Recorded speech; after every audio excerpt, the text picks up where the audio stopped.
Hey, what's going on? It is yours truly, Timothy J. Jones. Thank you for stopping by the State of the NFL podcast. I ask that you hit that like button and subscribe to the channel. This is a channel where we talk about some of the hottest topics in all of the NFL.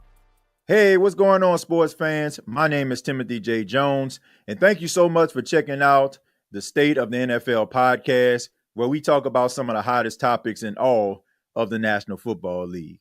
On this edition, we're going to be talking about edge rusher T.J. Watt. T.J. Watt, if you have not heard, has become the highest paid non-quarterback in NFL history for the second time in his illustrious career. He receives a 3-year, $123 million deal, and he will receive $41 million per year. So congratulations to T.J. Watt. You know, I really enjoy watching T.J. Watt play. I mean, he's so fun to watch. He comes with a level of intensity. He always brings the energy, and he just has this motor that just does not quit. And when you have a player with that type of passion and it leaves it all on a football field, I mean, you have no choice but to respect what they actually do. You know, T.J. Watt had a lot to live up to. You know, he is the younger brother of J.J. Watt, who, in my opinion, probably is the best edge rusher and pass rusher of his generation. And you have to come into the National Football League with those shoes to fill. And T.J. Watt created his own legacy, not, even, being compared to his brother. You know, sometimes, once again, you have a talented older brother or, somebody that come in and set the tone, and now you have to do it. He basically has carved out a lane for himself. He's a leader. I think the locker room is much better with him in it, and I think the Pittsburgh Steelers understand that, and I think he's worth every penny. But he's just another guy. If you look around this past offseason, or this offseason rather, you'll see that they have a lot of pass rushers that got paid. I mean, I'm looking at this list right now of guys who have gotten paid over this past offseason. You got Myles Garrett, who received a 4-year, $160 million extension. Once again, T.J. Watt, 3 years, $123 million deal. You got Max Crosby, 3 years, $106.5 million. Danielle Hunter received a 1-year extension, $35.6 million. Nick Bosa, he has a 5-year, $170 million deal that he had back in 2023. So all of these different pass rushers are getting paid. And, you understand why, because, this is a quarterback-driven league, the National Football League. The quarterback is the guy that everybody pays attention to. You can say some of the rules are kind of skewed towards the quarterback to make sure that they stay upright. You can't go after their legs. You can't slam them down to the ground too hard. You got to put a pillow underneath their head. You got to put a blanket out there before you sack them. So if you have a guy who can get the quarterback on the ground consistently, you want to keep that player around. And looking at T.J. Watt over the last couple of years, I mean, his numbers are just completely insane. I mean, I'm looking at from 2023 and last season in 2024, he has combined for 129 total tackles, 88 solo, 41 assisted, 30 and a half sacks, 10 forced fumbles, 5 fumble recoveries, and an interception. You have guys that don't even get to this playing 6 or 7 years, and this guy has done it in 2. So once again, he deserves every penny that he gets.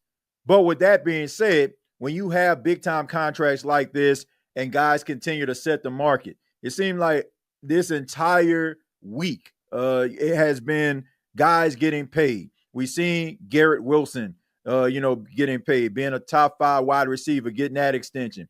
We see Sauce Gardner becoming the highest paid cornerback. And now we see T.J. Watt becoming the highest paid edge rusher. And not to mention Trey Smith with the Kansas City Chiefs became the highest paid guard.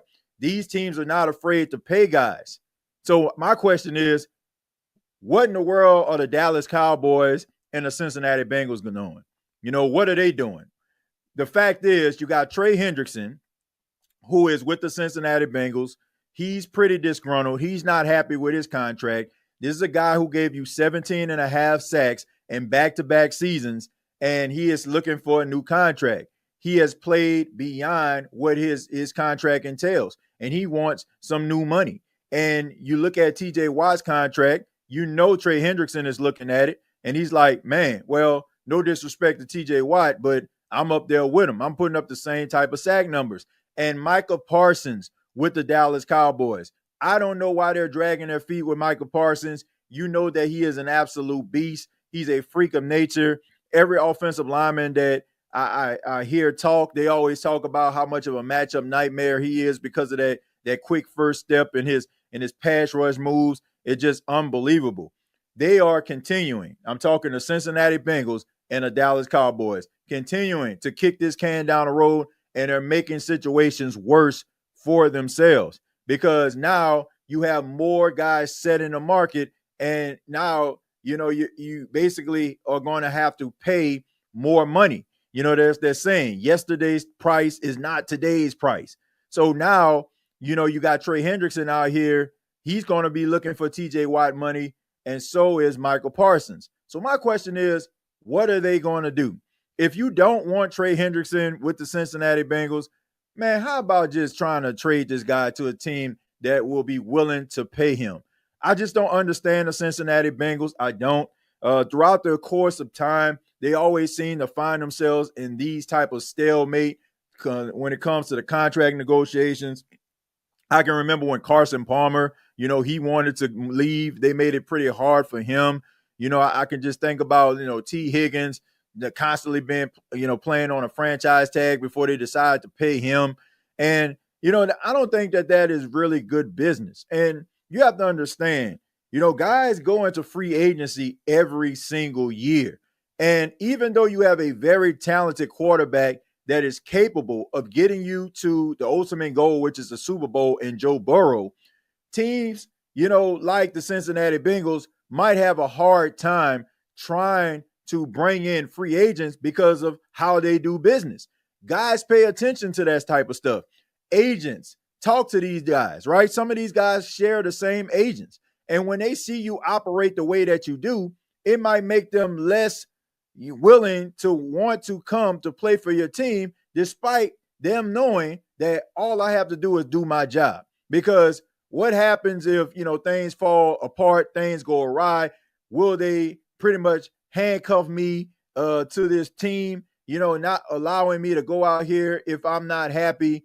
Are they going to force me to be here? So they don't want to be in those type of situations. The Cincinnati Bengals have got to be careful because they are starting to develop a reputation of a team that most free agents may not want to look at, despite the talent that they have on the team. And the Dallas Cowboys, what are you waiting for, man? Micah Parsons has been one of the best pass rush in all of football. I don't understand why you just don't pay this guy. He's a leader. He leads by example, and you know what you're going to get from week to week with Micah Parsons. But I don't know what they're going to do. I don't. You got Dak Prescott. He has a very hefty deal. CeeDee Lamb has a very hefty deal. But you got to find a way to pay Michael Parsons because, once again, you're going to need him, especially playing in the NFC East where everybody is starting to try to, get themselves in a position where they can possibly win a division. You got the Giants. They have a really good pass rushing duo. They just added Abdul Carter to their team with an already stacked defensive line. Guys are going to be able to rush the quarterback on that team. You look at the Philadelphia Eagles with the talent that they have coming off a Super Bowl championship. The Washington Commanders, now they're a destination spot because of the play of Jaden Daniels. Everybody wants to come and play for this guy. So you have to wonder to yourself, what are the Dallas Cowboys going to do? You're going to have to find a way to match up with your counterparts in the NFC East. And you look at the Cincinnati Bengals finally when it comes to their defense. Their defense is terrible. They're absolutely terrible. There are no questions to be asked when it comes to their offense.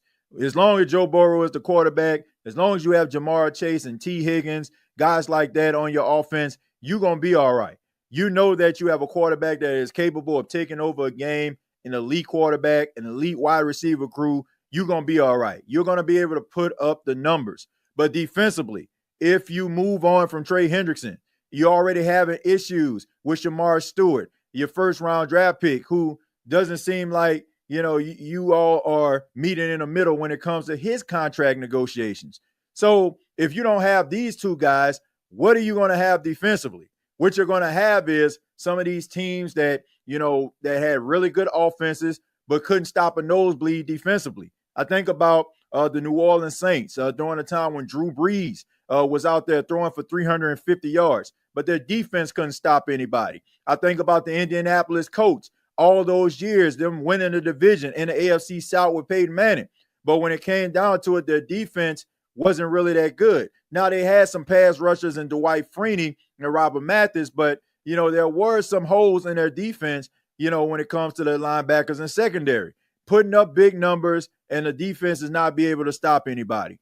You do not want to have that because you'll be wasting Joe Burrow's prime by not bringing in guys that can actually rush the passer. You actually have some guys, you just need to sign them. So hopefully these teams do the right thing and sign their premier pass rush, because the Pittsburgh Steelers, once again, are showing why they are the standard when it comes to organizations around the National Football League. It's a reason why they are revered the way that they are and respected the way that they are, because they do business the right way. They try to keep the talent in-house. And yeah, they'll go out every now and then and bring in a guy in free agency. We've seen them do it with DK Metcalf and Aaron Rodgers. But for the most part, they're trying to pay their guys, the ones that they have drafted, because they believe in those guys when they sign them or they decide to draft them and give them the opportunity to play for the team. And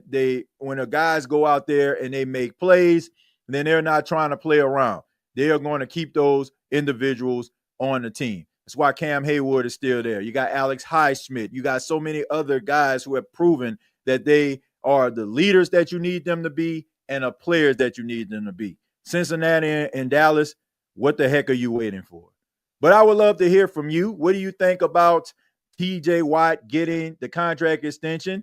What do you think about the Cincinnati Bengals and the Dallas Cowboys not paying their premier pass rushers and kicking this can down the road and making the situation worse for themselves? Comment down below, like and share this video. Thank you so much for checking out the State of the NFL. Once again, my name is Timothy J. Jones. You can follow me on X at TJAYJones8, and you can follow the State of the NFL's X page at State of the NFL. Till next time, I'll see you down the road.